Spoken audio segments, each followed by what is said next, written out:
It was an ordinary day when I received a friend request on Snapchat from someone I didn't know.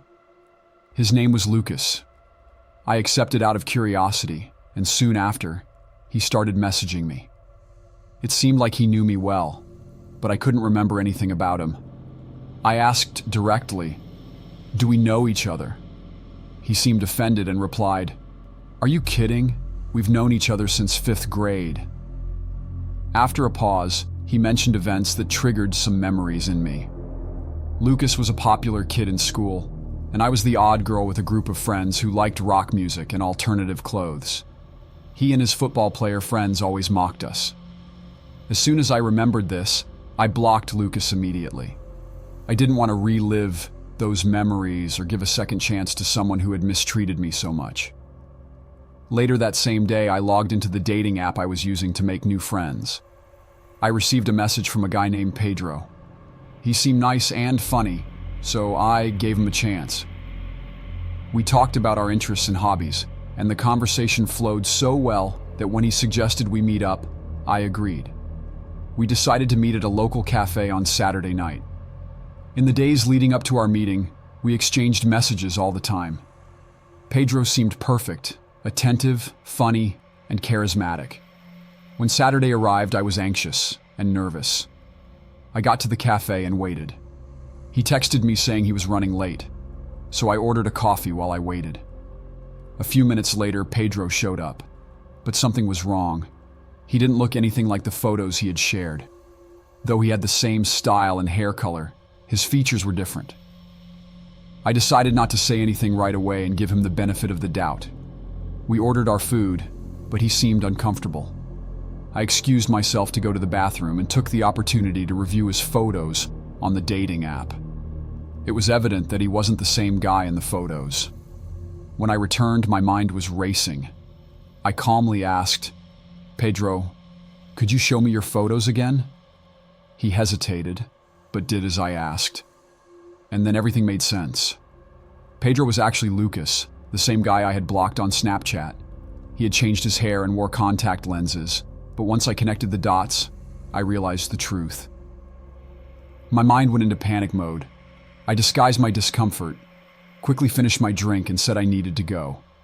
I left the cafe as fast as I could, and as soon as I got to my car, I blocked him on all social media and the dating app. I was shaken, but thought that was the end of it. A week later, I was home alone. It was a quiet afternoon, and I was relaxing on the couch when I heard a knock at the door. Without thinking much, I opened the door because I don't have a peephole, and my neighborhood had always been safe. I was paralyzed to see Lucas standing there. He looked different, more threatening than I remembered. Before I could react, he pushed the door open, forcing his way into my house. I started screaming for him to leave, but he quickly approached me, pushing me onto the couch and pinning my hands against the upholstery. His expression was one of pure rage. "Why didn't you give me a chance?" he shouted. Tightening his hands around my neck, I couldn't breathe. My heart was racing, and I thought that this was the end for me. In a burst of adrenaline, I managed to kick him in the stomach, making him loosen his grip. I took the chance to run for the door. I ran out into the street, screaming for help. My neighbors, alarmed by the screams, came out of their houses. One of them called the police, while others tried to calm Lucas down. Fortunately, the police arrived quickly and arrested him. Later, I found out that he had been released on bail, but I obtained a restraining order against him. The following days were a nightmare. I constantly felt like I was being watched, and any noise would make me panic. One night, I woke up to a strange sound coming from the backyard. I got up slowly and looked out the window but saw nothing. My heart was racing, but I tried to convince myself it was just my imagination. The next morning, I found footprints in the dirt near my window. It was evident that someone had been there. I called the police again, but there wasn't much they could do besides patrol the area. I was terrified. A few days later, while coming home from work, I felt like I was being followed. I quickened my pace and entered the house quickly, locking all the doors. I was alone, scared, but determined not to let Lucas dominate me with fear. I decided to install security, cameras around the house, and alerted some friends about the situation. They agreed to take turns accompanying me home and staying with me overnight. One early morning, the cameras captured a figure moving around my house. Lucas was back. I called the police immediately. He was trying to break a window when the sirens approached. Lucas tried to flee but was captured by the police.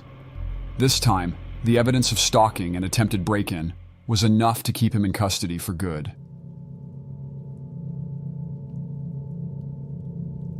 Less than a month ago, a disturbing event changed my perspective on using dating apps. I've been a frequent user of these platforms for years, especially Bumble. I've always found Tinder terrible, along with its customer service, and never connected with Hinge or OkCupid. In my Bumble profile, I mention my height, which is 4'11", and make a joke about being short. I also include my Instagram and Snapchat at the bottom, which results in various random friend requests, especially on Snapchat. I usually only add back if I recognize the name from a recent conversation on Bumble, or if the Bitmoji looks normal. Unfortunately, even on Bumble, I often encounter disrespectful men who ask about casual sex, or send provocative messages. Usually I ignore or unmatch them after a brief exchange. One night, about 3 weeks ago, an attractive man caught my attention with a creative pickup line. He asked for my Snapchat, and since my Snap was on my profile, he quickly added me. I decided to add him back, and we started exchanging messages. I screenshotted the first 2 profiles of him on Bumble and sent them to my friends, mentioning how attractive he was. My friend Gianna immediately replied, saying he was a catfish because she had also matched with him. I decided to mess with him a bit more. His Snap messages progressively became more sexual, so I started responding with the most unattractive things possible. He became visibly irritated. I said I would be down to come over if he sent me a selfie, but he didn't send anything, only asking for my address. I didn't reply right away, but then I got a notification that he had screenshotted my Snapchat profile. I remembered that my location on Snap Map was public, which made it easy for him to identify my house since the neighborhood is spaced out. I turned off my bedroom light and TV screen to create the illusion that no one was home. While trying to calm down, I received a notification on Snap from a new account adding me. The username was "It's me, add me back." I blocked it immediately. 2 minutes later, another account added me. The username was "I'm outside your house." I screenshotted it and sent it to my friends and family in tears. I blocked that account too. I hoped he would give up, but then I received another notification from a new account with the name "I'm looking right at you." Looking out the window, I saw the silhouette of a man staring at my room with a sadistic smile on his face. My heart froze. I ran out of the house screaming, and 2 neighbors came out in response. I ran into the arms of one of them, crying for help. The neighbor called the police, but the man was not found. The police recommended that I not stay at home that night. My friend Gianna took me in, and I spent the weekend at her place. Returning home was terrifying. That night, I locked myself in my parents' bedroom, the only one with a lock upstairs. I stayed awake for hours until I heard soft footsteps outside the door. I sat up in bed, holding my phone and my breath. I dialed 911 and whispered to the operator that someone was inside my house. The footsteps quickly walked away, and I heard the front door slam shut. The police arrived shortly after. They searched the house, but the intruder had already fled. I spent the night at Gianna's house again, escorted by the police. That night, the terror didn't end. Days later, still traumatized, I tried to return to my routine, but on the first night alone, I woke up to the sound of a creaking door. I grabbed my phone, lighting up the room with its faint glow. I heard soft footsteps and the sound of something dragging. I cautiously went downstairs and saw a shadow moving near the window. It was the same man. I screamed, but he ran towards me, covering my mouth and holding a shiny object. I struggled, but he was too strong. He dragged me to the kitchen and threw me on the floor. My vision blurred as I hit my head. I woke up tied to a chair.